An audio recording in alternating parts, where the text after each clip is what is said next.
دابا باش نوضوا نشتغلوا باش نخمموا العام الجاي ان شاء الله باش الفريق يكون عندنا في المستوى باش نبداو تدعم. بالعكس هذا مكسب من فريق الاتحاد. اليوم ما تقوليش كنسمعوا حنا بعد كلام كيقول لك السياسيين خصهم يكونوا بعاد من السير ديال الفريق. عطيونا سيدي كاين شي حد اللي هو اهلا وسهلا مرحبا. وجميع الفرق كتشوف اليوم في العالم كاين الناس داخلين في السياسه كيسيروا الفرق. واليوم ضروري مكاينش تستثني عبده وتستثني شي واحد اللي هو عنده واحد المكانه اللي هو غادي يمكن يفيد الفريق اكثر من شي. حنا المشكل اللي متبع انا كنقول كاين بعض البارازيت اللي عندنا في داخل المكتب هادو تم واحد الغلط فيهم في الاول كخطا وما كيتفتحوا وقت كيفتحوا ما بقينا الحمد لله. انا قلت لك هاد السنه درت واحد التجربه مهمه وعرفت شنو الخبايا. هادشي اللي غيتصحح ان شاء الله في المستقبل ما يتعاودش يتكرر. راه اللي ما غيكونش اهلا بها والله تما راه جلس لك. لا المسير حقيقه معنا ابن ديال المسير كاين حقا ابن المسير راه ماشي ديك المسير اللي اختاروا باش يكون داخل التشكيله. هذا كيرجع الدور ديال الجانب التقني. راه هناك اراء تقول انه كان ضغط من الاب ديالو وانه ما يستحقش يكون ضمن التركيبه البشريه. انا ما شفتش هذا الضغط باش نكونوا واضحين داخلين. انا كرئيس ما شفتش الضغط على هذا المدرب ولا عليا انا ما تمرش عليا الضغط. لكن تمرس الضغط على شي حد شي جهه اخرى ولا على المدرب بالعلم ديالي انا ما عنديش العلم. انا نهار اللي جات الميركاتو تحطوا عليا الاسماء باش نتعاقدوا على اتفاقيه المدرب. راه كان 4 ديال الانتدابات اللي عملنا هادو يدين ديال المدرب.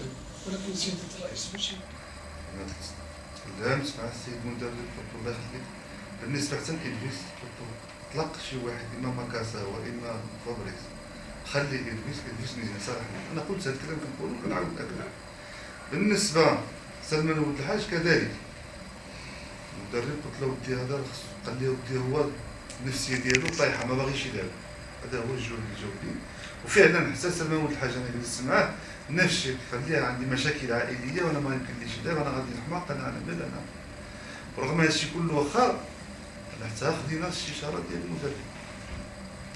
هذا اللي قلتو هذاك الملاعب اللي كان ضاغط عليه قلت له انا ما يمكنليش نلعب الظروف العائليه ديالي ما كتسمحش. انا هذا الكلام تقال لي حتى ليا قال لي ولد سلموا باش يعرف الراجل العام راه هاد التجربه اللي خديناها السنه وهاد الشيء اللي لاحظناه بالنسبه لهاد الناس اللي هما كانوا كيعملوا لنا مشاكل داخل المكتب راه هادو ما غادي يبقاوش غيمشيو بحالاتهم وغنقيو المكتب وغنقيو البيت ديالنا. لحقاش ما يمكنش تيبقاو هاد الناس لحقاش غنطيحوا في نفس المشكل في السنه الجايه. هذا هو بالنسبه حنا التركيبه اللي هي عطات الفريق وكنشوفوا عندها ايجابيات راه ما يمكنناش نتخلاو عليها. راه ضروري غادي تستمر معنا وهذا الشيء تشاور مع المدرب. الا كان شي وحدين اللي حقا كاين بعض اللاعبين اللي كتساوي الموقف ديالنا السنه الى محليين ديالنا بالعكس هما قرروا الاتصال بهم باغيين يجلسوا في الفريق ما باغيينش يتخلاو على الفريق ابدا. اما اللاعبين اللي عندنا اللي بانوا هاد السنه وعاد جبناهم السنه اللي فاتت هاد الموسم هذا باقي عندهم العقود ديالهم مع فريق اتحاد طنجة ما عنديش اللي غياخدو.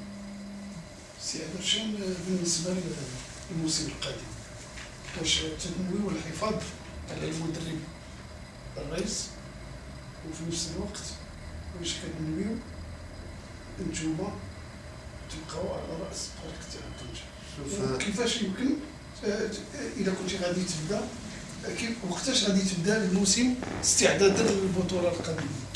شوف بالنسبه للمدرب راه ما يمكنناش الانسان دابا اللي غادي ينوض يحيد المدرب في هاد الظرفيه هادي راه يرتكب خطا. علاش اليوم كاين واحد الانسجام بين اللاعبين وبين المدرب والمدرب عارف النقص اللي عنده داخل الفريق. راه اللي غيمشي يغير المدرب ويجيب شي مدرب اخر عاد يبني راه يكون واحد الخطا فادح واللي هذا الفريق ما غادي يزيدش يبقى. هذا هو الواقع اللي كيفهم في كرة القدم. هذه هي الرياضة. أنا خص الاستقرار. ما يمكنش يتينا المدرب في الفرقة هذه 6 شهور وتغيروا وسيما النتائج كانت مزيانة. اللي غير ترتكب هذا الخطأ غادي يكون حمق ولا ما كيفهمش في الكرة ولا غتكون عنده شي حزازات ضد المدرب.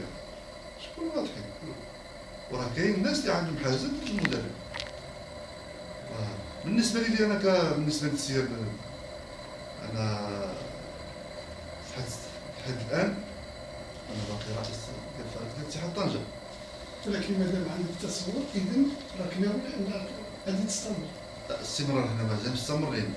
الحق كاين شي مسائل اللي هي خاص يوقع فيها واحد غنتكلم معكم الصراحة أنه عمدة خصنا نجلسو عمدة وحتى السيد الولي حتى هو يجلس باش نفهمو واحد الجدية كيفاش يمكننا نطبقو رابطة التبشير. هادشي كيتطلب أموال.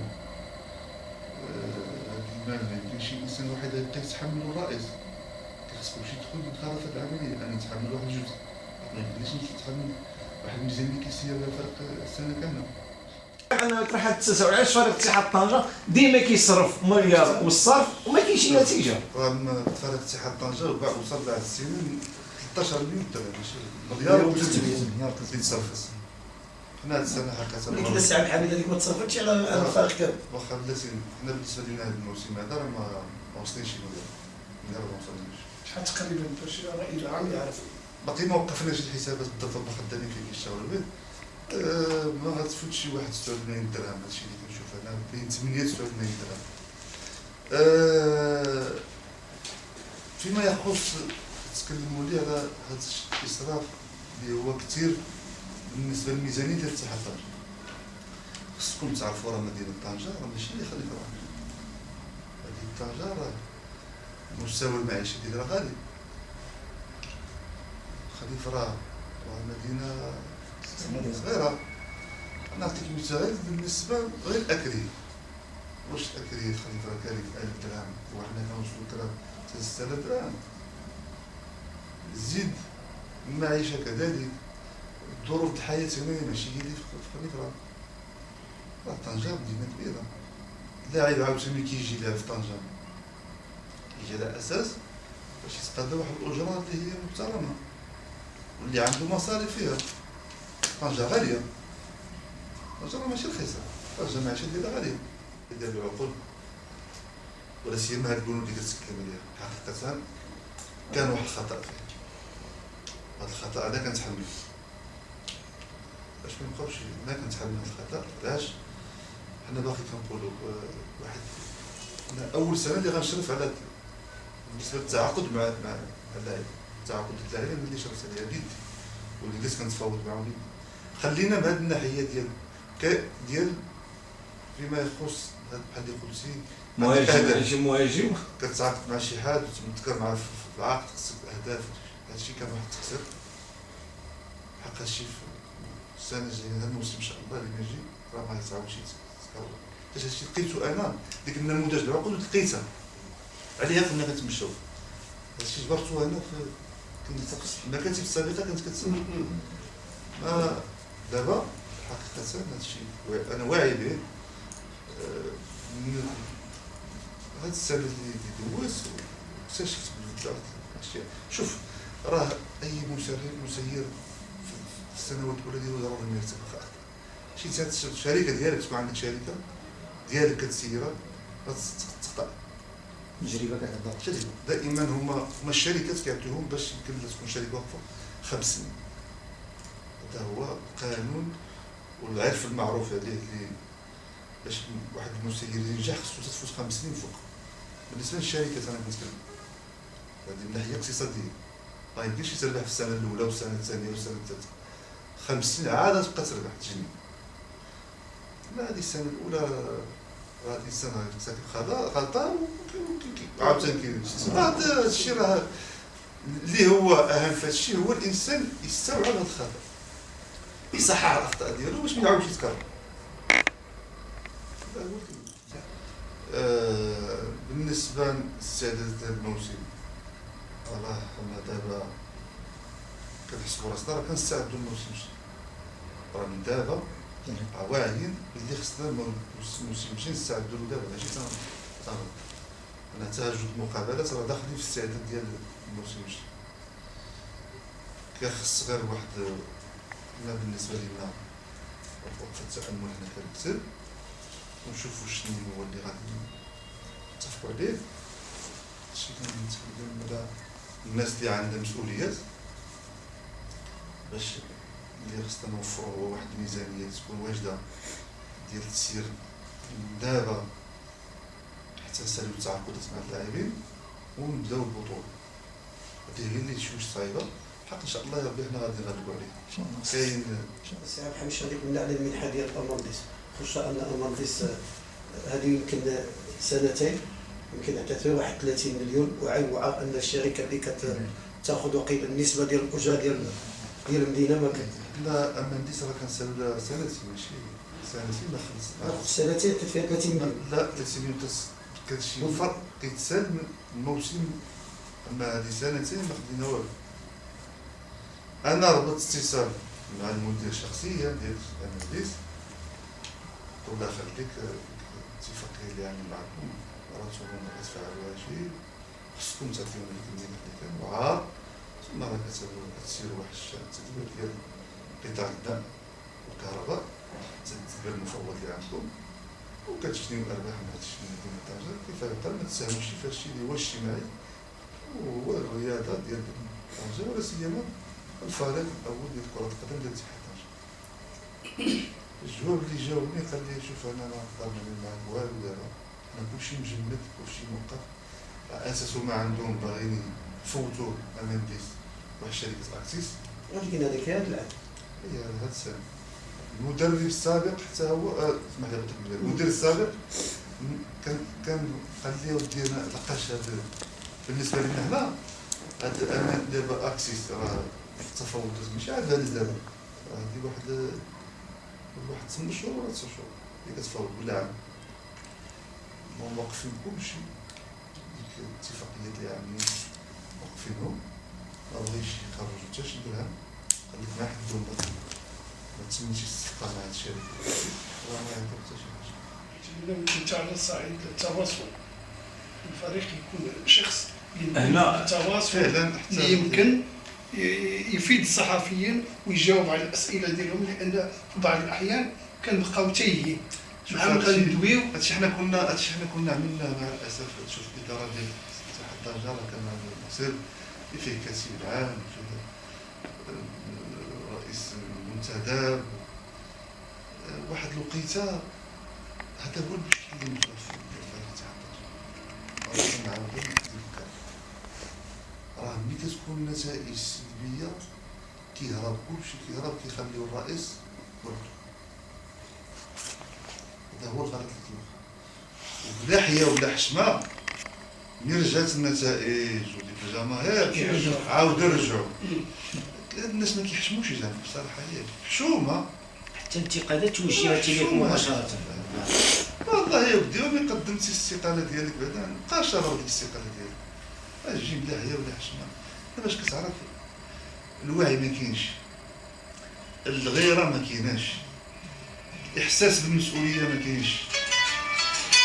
هذا هو زعما غير تكون النتائج مزيانه ها هما متواجدين، غير تكون النتائج ماشي هي هذه ماشي دا غنسيرو نختار ندخل شي واحد المكتب النهار الاول خصك تعاود هذا مزيانه ولا عيانه. نهضر على المكتب ولا تاع اللاعبين ولا تاع اداره ولا كمدرب. راه كاين واحد العقود عندهم بينهم بين الفريق ديال الاتحاد. راه اليوم خصكم تعرفوا واحد القضيه، راه اللاعب ولا المدرب راه محمي الدرجه الاولى اكثر من المكتب، اكثر من راه داكشي اللي عنده في العقد راه محمي. راه لما خلصنا شي حنا وقع لنا شي نزاع يمشي جامعات خلصوا. راه خصكم تعرفوا حنا راه هذه دابا حنا هذا العام الثاني ما كنشبرنا الا خدينا 300 درهم من حال الجامعه باقي تيسابق راه اللاعب محمي مدرب محمي. ما نبقاوش هنا نبقاو نتخبعوا. لا شوف انسان كيخطا ديال ما كيوفقش الله في شي مباراه، ما كيوفقش الله في جوج المباريات ثلاثه المباريات حق ما بقاوش شي كيسيب يجي، خصو الانسان يكون مسؤول، يكون شويه راشد، ماشي لا غير بقى شي حاجه كتجبر بعض العناصر في المكتب كيلومو مدرب ومدرب اللي كيسيب المكتب.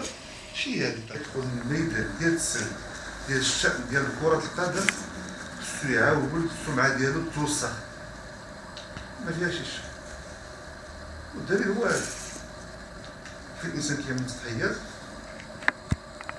ديالو جميع ماديا معنويا مسامح في راه هادشي كيتطلب واحد العادة، كيسمح في شغلو، كيسمح في الأسرة ديالو، من بعد توسخ. هاد الميدان اللي كيدخل خصو يعاود يتوسخ. أنا هادشي كان غريب عليا، اليوم أنا عايشتو، اليوم جا كيجيني عادي. إذا مستقبلا كتوقعوا واحد التشكيله ديال المكتب اللي ضروري غادي تكون شوف. متناسقه لا ما كاينش منسجمه. واخا نعرف نبقى بوحدي انا في هذا نعطيك مثال، راه ما كانش شي واحد التشكيله ديال الناس تجمع. هاد الاخطاء اللي دازت هاد السنه والله ما تعاود تكرر، وهاد الناس هادو اللي هما كيبرزطوا لنا وعاملين لنا مشاكل الله تسمى راه ضربوها في هذا المكتب. واخا نعرف الموضوع اللي هما والمدينه كامله ما ابدا واش يزيد شي واحد فيهم. هذا اكيد انا هاد الاساليب راه هما كيعملوها بعد وهذا هو الاصل ديال الانسان كيسميه انا جبل. الانسان اللي هو كيتشبر كيمشي يتحمى لك مور الجمهور، هذا التخليقات. وضحوا راسكم اليوم واش لازم واضح يكون بواجه، راه كل واحد واش من طريقه كيعمل باش يبقى في هذا المكسب مخبع، شي كيعمل العلاقات مع الجمهور، شي كيعمل هذا اللعب. هادشي هذا كاين اللي كيدفع الجمهور حتى هو، انا سبوا فيا غير يسبوا فيا. هادشي شوف هادشي راه مقصود، هادشي راه مقصود. انا اللي كنبغي نقول هذا الشخص هذا اللي كيدفع في هادشي اللي عنده، الا هو عنده غير على هاد المدينه وعنده غير على فريق ديال اتحاد طنجه، يبين وجهه شكون كيدفعو وينوض يقول انا كيدفعني فلان باش تخيل يتصفضح، يعرفوا الراي العام كامل. ولكن ما تشوفش معايا لانه ربما الهدف السياسي. شوف هادشي متفق معك، انا هادشي متفق معك حق. هذا اللي هو راجل واللي كيقول انا كنتحكم في الجمهور وكنتحكم، يقول شكون اللي كيدفعو، يتكلم بكل صراحه، يقول انا مدفوع من فلان مدفوع مع فلان باش نحاربوا هذا الفساد. بقاوش دائما يلوموا الرئيس شنو يعمل؟ بالله عليكم قولوا لي شنو عملت هاد السنه هادي. تصح الخدمه اللي هي ما تعملش هادي 7 سنين ولا 8 سنين. فريق اللي كيلعب على الصعود للقسم الوطني الاول، الحظ ما سعفناش. الحظ حنا خسرنا مقابلات داخل الميدان، حنا الصعود ديالنا ضيعنا في طنجه، عملنا مجهود كبير. شنو يعمل هذا الرئيس هذا؟ ضيع وقته وخسر فلوسه ويجي يقول لك ارحل. قلنا شكون هاد الناس اللي دافعينه؟ شكون هاد الناس اللي مخلصينه؟ اللي عامل هاد الحمله هادي، اللي عنده هو راجل باش نوضو ونسمحوا له هو، والله حتى نسمحوا له، غير يكون راجل يقول لك انا مدفوع مع عند جهه معينه ماشي سياسي ولا ما. حنا عارفين انتخابات مجا، حق ما تمشي ضحيه مدينه طنجه وفريق اتحاد طنجه ماشي ضحيه. يكون راجل، يكون قاد، ويجي يقول لك انا دافعني فلان وفلان، ويجي معكم تصريح باش هاد خينا هادي باش نترباو، باش يترباو هاد الناس هادو. شنو يعمل هاد الرئيس هذا؟ بالله عليكم شنو يعمل زعما؟ قول لي شنو يعمل زعما؟ نقول لك واحد القضيه، والله واخا تجيب شي حد من غير السياسه، هاد المدينه صعيبه، هاد المدينه شي تحيدوا رجال السياسه، هاد السياسه الشعب ديال الرياضيات، جيب اي واحد والله حتى يعملوا له نفس الشيء. هاد الناس ما باغيش الناس ينجحوا، ما خصهم حتى شي واحد ينجح. هذا النجاح. المدينه هذه فيها هذا الشيء، طنجه الخصوصيه ديالها صعيبه، التركيبه البشريه ديالها فيها صعيب، ماشي بحال المدن اخرى. انا ماشي خلي فرا اللي هما رجال كيتقاتلوا مشبتين وشابرين وخميسات، مدن صغيره وتبارك الله داكشي قراوي وتبارك الله كلشي متحزن وكلشي. انا شفتهم اللي كنا نمشي نتفرج في الخميسات تبارك الله كيفاش مساجمين، كيفاش سبحان الله يا ودي حنا كلشي كيحفر لنا. شنو باغي فاش؟ وهذه المدينه ديالهم بغاو الرئيس نحيد حالاتي، والله حتى نحيد بالله ونبقى نعاون، والله ما نبخل على الفريق. عطيونا شي واحد يجي فيه بسم الله، والله ما نتخلى على الفريق، نعاون ماديا. انا موجود، خصنا نعرفوا شنو يقولوا لنا هذا الرئيس شنو يعمل. وانا كنعاود هذا الشخص يجي يقول لنا شكون اللي كيدفعوه؟ الناس كاين قلت لك مدفوعين. انا النهار الاول ولا لاحظتو تكونوا واضحين، ياك عملت واحد اللقاء في ميديا ان تي في، النهار الاول بدا الانتقاد السياسي باقي ما بديت شي، ما كاين والو، ما تعملوا والو، فاشلين، ما غيعملوا والو، حنا طالبين وكنطلبوا وكنفعلوا دائما. واش الفريق هذا دابا عباد الله في وسط وجده وغالب في وسط متعادل في وسط المكناس هما كيزبلوا في الرئيس؟ شنو معناتها؟ يلا قولوا شنو معناتها. جوج مقابلات وزراء بحال هما كيقولوا زبلوا في الرئيس. شنو هذا اللعب؟ قولوا لي شنو خصو يوضح لنا كيف هاد الزبل في الرئيس. علاش كيقولوا زبل في الرئيس؟ واش فرق راه بحال زبل في الرئيس؟ علاش؟ دونك هنا اللي بعقلو تيفهم هاد الشيء، راه هاد السيد هذا كيف خص تكلمتي على الديون. الديون خصكم تعرفوا راه هنا غادي يجينا الاستثمار ديال اتحاد طنجة، راه جبرنا 16 مليون ديال الدرهم ديال الدين، راه كاينه في التقرير ديالو 16 مليون درهم. العام اللي فات خلصنا 300 مليون منها، هذا العام هذا خلصنا تقريبا شي 3 ملايين درهم منها.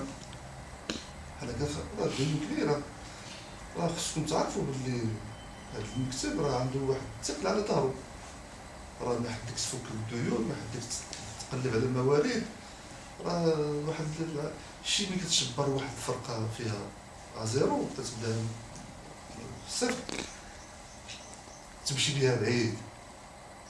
الفرقه هذه شويه راه صعيبه، هاد الفرقه تقول والله ساهل، صعيبه بزاف، وحتى حاجه ما مفرشه. الناس ملي كتكون دوادي كبار كتجبر دائما واحد الاستمراريه، داكشي مستمر، داكشي عقلاني. حنا لا، حنا جبرنا غير الحاجه اللي هي ما صعيبه باش يمكن لك تحلها. هادشي راه ماشي سنين عنده، خصكم تعرفوها. راه حنا الله يحسن العام، راه حنا راه ماشي ما عندناش ديك العصا السحريه ديالنا، وراه ما هادشي هذا عملنا هذا الموسم موسم جيد، عملنا خامس عندنا شي قسم الاول. حنا الحمد لله اهم حاجه خصكم تعرفوه هو ردنا الثقه للفريق ديال اتحاد طنجة. راه قبل ما كان كيبغي يجي لا مدرب لا لاعبين في المستوى، دابا اليوم كيتصلوا بنا اللاعبين اللي هما في القسم الاول باغيين يجيو من فريق اتحاد طنجة. هذا الشيء كله بهذا العمل اللي قمنا به وبهذه الجديه ديالنا باش هما راه ما تنساش راه اليوم اللاعب راه اذكى واحد هو اللاعب، راه كيحس فين كاين استقرار وفين كاين معقول، كيبقى يسقسي، راه كيسول، عاد كيجي كيعرض راسو خصو يجي يلعب.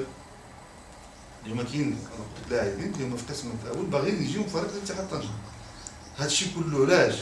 هذا الشيء المجهودات ديالنا حنا، وصفينا الحمد لله السمعه ديال فريق اتحاد طنجة رجعت مزيانه. الجامعه كتثق فريق اتحاد طنجة، تينشي الفروق كتشارك في مدربين كبار كيشاركوا في فريق اتحاد طنجة، التصريحات اللي كتعمل لهم تقول لك طنجة خصها تكون في القسم الوطني الاول. الجمهور اللي كسبناه حتى هو بايش شاف الثقه والمعقول. حنا حقيقه حنا عاد رجعنا لديك الجمهور اللي هو حقيقي ديال اتحاد طنجة. اليوم الناس كنت انا في الشارع كنمشي كيجيو الناس كيسلموا عليا كيهنيوني كيقولوا لي ما عندي مسالك السيد الرئيس، برافو ليداك عملتي عمل اللي هو الناس اللي هما عقلاء، الناس اللي هما راشدين، ماشي الناس اللي مدفوعين. هو كان شهاده كنتلقى واحد العدد كبير ملي كنكون ماشيين في الشارع تقريبا يوميا، واحد العشرات ما يفوق العشرات الناس كيجي كيهنيوني، والله العظيم بالله وما نقول انا على صدق، كيقولوا الله يعطيك الصحه السيد الرئيس، حمرتينا وجهنا، حمرتي الفريق، رديت السمعه ديالك مزيانه، اذا عاد كيتكلموا به كلشي كيتكلم الفريق، رجعنا البيوت كامله كتكلم الفريق، وشنو خصنا؟ هذه المرحله الحمد لله كسبنا هذا الشيء، كيبقى لنا ان شاء الله خصنا نخططوا للصعود العام الجاي وغادي تكون فرق في المستوى. هذا الانسان ما يتقلقش وما يزربش، غير اللي كنقول انا ما كيهمنيش هذا الشيء ديال السبه اللي كيسبوا ارحال ما ارحال، هذا الشيء ما كيهمنيش حقاش عارف انا هذه خدت من بعد الالميده وما المفعليه، انا واعي بها ما كيتهمنيش، واخا يبقاو من النهار اليوم وغدا يسبوا، انا ضل في الفريق ديال اتحاد طنجة ما حد كنشوف عندنا واحد استراتيجيه عامه ان شاء الله اللي غنوصلوا لواحد الهدف رانا فيه. شفت راسي ما قادش غنقدم الثقه اللي نمشي بحال هادشي، حق ماشي غيضغط عليا انا غيضغطوا لي هاد البرازيت اللي خدامين هادو عمرهم ما يضغطوا عليا. وانا قلت اللي غيدخل يسير خصو يتحمل المسؤوليه ديالو، خصو يسمع السبان ويسمع الكلام، وهادشي عادي بالنسبه لي. دابا انا كيجيني هادشي عادي، هو خليه يموت في غايديه. هاد الناس اللي خدام كيحاربوا فيا خليه يموتوا بغايديهم بحال اللي كيقول. اما انا مستمر وماشي في الطريق ديالي، ومدينتي هذه خلق فيها، كابر فيها، وليداتي فيها، وان شاء الله عندي باقي فرحان نفرح الجماهير باش يكون عنده فريق في المستوى كيلعب ادوار طلائيه ان شاء الله يطلع قسم الوطني الاول. هذا هو الهدف ديالي. ما عنديش شي هدف اخر، ما عندي لا هدف سياسي ولا شي هدف ديال التجاره غنتاجر من هذا الفريق ولا غنديم هذا الفريق. واضح كلين بحال القميجه بيضاء، ياض مع راسي صافي معقول مع راسي. وهذا الكلام هذا كامل ما كيهمنيش. اللي كيهم هو الحمد لله كسبنا فريق، عندنا مدرب اللي كيعرف الفريق شنو خصو يدار، ما يمكنناش يتغير هادشي. الفريق هذا بقى تقريبا استمراريه، حنا زايدين فيه. شفت انا شي مسائل اللي غتكون كثار من اللي كتعمل لي شي عرقله كبيره كبيره كبيره، ولا شفت انا ما نستطعش نقاوم هادشي، نقدم الاستقاله ديالي بحال هكا صافي. هذا هو. شوف انا بالنسبه لي ما كاين في الملكيه ديال اتحاد طنجة لا تاجير. هادشي اللي تنباعوهم في شي وقت انا ما عارفش باش نكونوا واضحين. انا من نهار اللي جيت قلت لهم شنو اللي كيملك اتحاد طنجة، جبرت كيملك الديون 16 مليون درهم. هذا اللي كيملك، ما كيملك لا متجر لا بانو بوبليسيتير. بانو بوبليسيتير كيستافدوا ناس منهم اللي ماشي في المستوى وما كيستافدوا ما كيفهموش. هادشي اللي خصو يكون يعود في الفريق، ماشي غير اتحاد طنجة ديال الرياضه الطنجة. لا وانا غنزيد معاك نمشي معاك كبير باش تعرفني انا كنهضر بالصدق بالواقع. بغيتي نشوف هاد كرة القدم ديال اتحاد طنجة، هذاك الاداء ديال الانسان. وهذا واحد الدور اللي خصو يلعبو السيد ولي حتى هو. يدبرنا واحد 10 الناس اللي هما شركات كبار في المستوى، منهم حتى انا. نحطوا 1 مليون درهم، نعملوا واحد المكتب اداري، نعملوا واحد المدير اللي يسير، حيدوا حتى حنا نسير بحال شركه ما كاينش قانون تقريبا بحال شركه، والناس تكون عندها غيرات اللي غتحط. كاين ناس الحمد لله عندهم نيسوري، كاين شركات كبار اللي هما كيعملوا ارباح كبيره. انا بدي نحط مليون درهم تبع ما نكونش كنسير، والله ما نسير.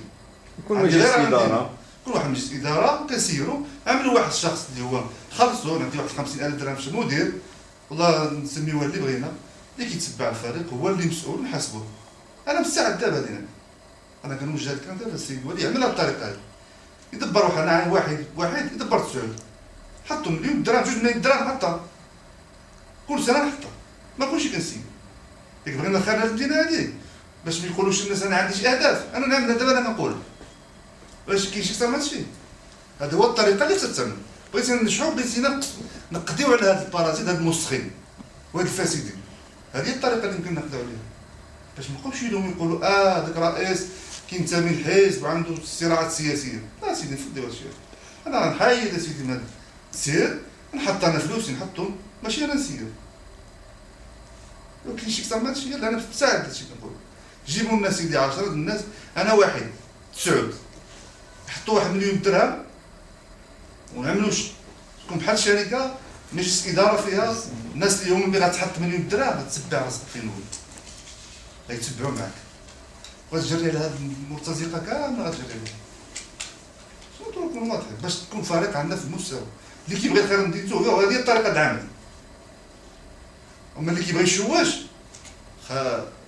كيخصو يبقى دائما يفتش في جسم هذا بحال اللي كتكلم هذا الصراعات السياسيه. حنا خرجوا من هادشي هذا كله. هادشي كنقول لك خصو الوالي من معنا في هذه الطريقه هذه،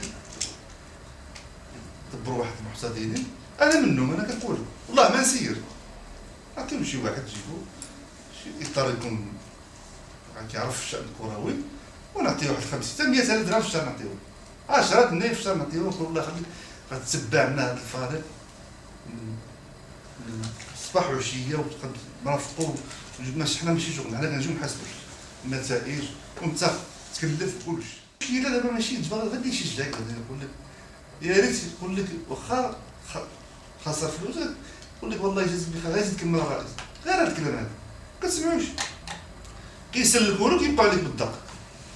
ديك الساعه كيتجهوا وهادي بالهضره، رئيس فاشل، رئيس ما كيعرفش يسير، رئيس ما نعرفش شنو، وكيتاخذ قرارات انفراديه وسبحان الله حنا اللي دخلنا عملنا المكسب مناش ما شفتوا النتائج شفتوا كتسلكوا مرزات النتائج قال لك ودابا حنا جينا مابقاش الرئيس فاشل الرئيس ما كيعرفش يسير هذا هو الواقع هادشي ما كتلاحظوش هادشي خصو تعرف انا هادشي كنوضحو باش يوصل الرأي العام واش نتخبعوا الجمهور انا كنقول لهذا الجمهور بدا اول حاجه كنحييه على هاد الصبر ديالو وعلى هاد المجهودات اللي عمل هاد السنه هادي وعلى هاد العمل اللي قام به وعلى هاد المسانده للفريق وكان احسن جمهور على الصعيد الوطني هاد السنه هو خصك تعطاه هاد الجوده ولا هاد الجائزه ديال احسن الوفاء بالنسبه للوفاء ديالو وكيرافق الفريق ديالو في جميع المقابلات داخل طنجة ولا خارج طنجة. اللي كنقول له هو خصو يكون واعي ما يطيحش في الفخ حتى هو خصو يكون عاود هاد الكلام اللي كنتو يسمعو يكون مترزن ما يبقاش يتبع شي واحد اللي كيمكن يسيطر عليه واللي يغلب عليه. انا كنعرفو حقيقة ساعة الغضب وديك القهرة اللي فيه مسكين ملي كيجي اي واحد يسرب له شي معلومه غيثيق بها كيسربوا شي معلومه خاطئه على الرئيس وغيثيقوا بها. حقيقه انا ما كنلومهمش هما حبا في الفريق خصهم يشوفوا الفريق ديالهم في القسم الاول. انا كنحييهم وكنشكرهم غير يردوا البال باش يزيدوا يساندوا هذا الفريق كنت انا ولا ما كنتش ويخليو المكتب يشتغل ويخليو المدرب يشتغل ويخليو اللاعبين يشتغلوا ويبقاو يشجعوا اللاعبين باحترام والمدرب كذلك. ما يمكنش تكون النتائج دائما مزيانه راه كتبقى دابا ما ديك السبان وداكشي ماشي في المصلحه. هانتوما كتشوفوا غير اسبانيا فرقها هو هذا القسم الوطني الثاني كلشي كيشجع الناس كتبكي الجمهور كيبكي كيشجعوا الفريق ديالهم. حتى حنا خصنا نكونوا بحال هاد الجماهير وان شاء الله وينوروا النيه الحسنه وغادي يكون ان شاء الله خير باقي المستقبل قدام. وانا كنقولها مره اخرى انا ما طمع في حتى شي حاجه ما طمع لا في الانتخابات ولا السياسه بالعكس هذا الشيء تقدر تحرق الانسان في السمعه ديالو كلها. راه ما تنساش العام اللي فات كنت في قسم الفريق قسم الهواة واخا انا شبرت في ديك الظرفيه اللي كانت صعيبه كانت غتبقى اللومه لي انا كانت غتبقى البصمه تعرف في حياتي كامله كاينه ولا ما كاينش هادشي انا اللي كنت غتبقى البصمه واخا انا ما كنتش مسؤول هذيك النتائج. انا خديت فريق في الشطر الثاني ديال البطوله وكانت عندي الشجاعه اللي كنت كنتظر الناس يقولوا لي كيشكروني وبداو كيسبوا فيا. انا بالعكس كنت عندي حتى واحد ما غيشبر فريق حتى واحد. راه الوالي عمل اللجنه اللي كانت فيها تقريبا 40 واحد من اعيان المدينه حتى واحد ما غيشبر كلشي هرب.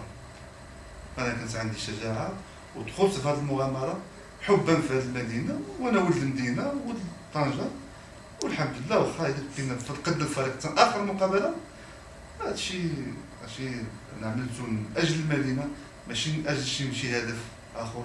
وهذا الناس دائما كيقولوا تخبعوا لنا في هاد الاهداف السياسيه هادشي كاذب وانا كنقولها. انا يجي دابا شي واحد بحال اللي اتفقنا يجي واحد 10 ديال الناس ولا 5 ديال الناس نحط فلوسي انا نحيد 9 والله ما نسير نحطها انا قد كلامي نحط فمي غادي نعملها كنعاودو ناكدها. هذا هو الخلاصه اللي غنقول. وكنقول للجمهور مره اخرى يسمحوا لنا على هذا الوفاء ديالهم اللي كان الفريق وهذا التعب اللي كانوا كيرافقوا الفريق خارج مدينه طنجه وتعرضوا للمشاجرات مع جماهير اخرى وبقاو مساكين مسيبين كيتخصصوا لهم الحافلات كيبقاو مسيبين في الطريق. هادشي كلهم غيرة على الفريق. مرة أخرى كنحييهم وكنزيد نحييهم وحقيقة هما المالكين ديال الفريق.